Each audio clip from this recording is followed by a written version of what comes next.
Hey everybody, we're going to be reading Mark 15 this morning, so jump on in and let's do this. And as soon as it was morning, the chief priests held a consultation with the elders and scribes and the whole council. And they bound Jesus and led him away and delivered him over to Pilate. And Pilate asked him, "Are you the king of the Jews?" And he answered him, "You have said so." And the chief priests accused him of many things. And Pilate again asked him, "Have you no answer to make? See how many charges they bring against you." But Jesus made no further answer, so that Pilate was amazed. Now at the feast he used to release for them one prisoner for whom they asked. And among the rebels in prison who had committed murder in the insurrection, there was a man called Barabbas. And the crowd came up and began to ask Pilate to do as he usually did for them. And he answered them, saying, "Do you want me to release for you the king of the Jews?" For he perceived that it was out of envy that the chief priests had delivered him up. But the chief priests stirred up the crowd to have him release for them Barabbas instead. And Pilate again said to them, "Then what shall I do with the man you call the king of the Jews?" And they cried out again, "Crucify him." And Pilate said to them, "Why? What evil has he done?" But they shouted all the more, "Crucify him." So Pilate, wishing to satisfy the crowd, released for them Barabbas, and having scourged Jesus, he delivered him to be crucified. And the soldiers led him away inside the palace. And they called together the whole battalion, and they clothed him in a purple cloak, and twisting together a crown of thorns, they put it on him. And they began to salute him, "Hail, King of the Jews!" And they were striking his head with a reed and spitting on him, and kneeling down in homage to him. And when they had mocked him, they stripped him of the purple cloak, and put his own clothes on him, and they led him out to crucify him. And they compelled a passerby, Simon of Cyrene, who was coming in from the country, the father of Alexander and Rufus, to carry his cross. And they brought him to the place called Golgotha, which means place of the skull. And they offered him wine mixed with myrrh, but he did not take it. And they crucified him and divided his garments among them, casting lots for them, to decide what each should take. And it was the third hour when they crucified him.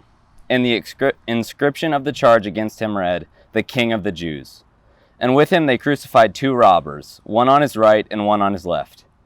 And those who passed by derided him, wagging their heads and saying, "Aha, you who would destroy the temple and rebuild it in 3 days, save yourself and come down from the cross." So also the chief priests with the scribes mocked him to one another, saying, "He saved others, he cannot save himself. Let the Christ, the King of Israel, come down now from the cross, that we may see and believe." Those who were crucified with him also reviled him. And when the 6th hour had come, there was darkness over the whole land until the 9th hour.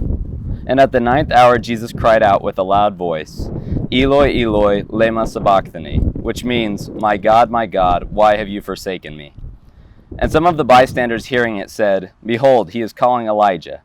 And someone ran and filled a sponge with sour wine, put it on a reed, and gave it to him to drink, saying, "Wait, let us see whether Elijah will come down to take him." And Jesus uttered a loud cry and breathed his last. And the curtain of the temple was torn in two from top to bottom.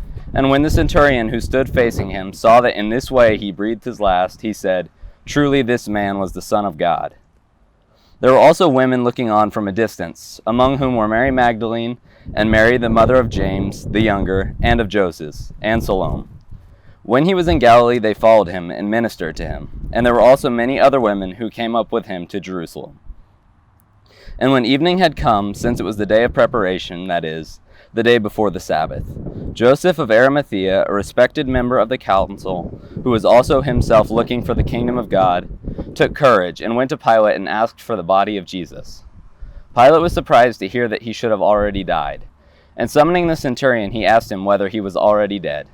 And when he learned from the centurion that he was dead, he granted the corpse to Joseph. And Joseph bought a linen shroud, and taking him down, wrapped him in the linen shroud, and laid him in a tomb that had been cut out of the rock. And he rolled a stone against the entrance of the tomb. Mary Magdalene and Mary the mother of Joseph saw where he was laid. Thanks for reading along with us. We'll see you later.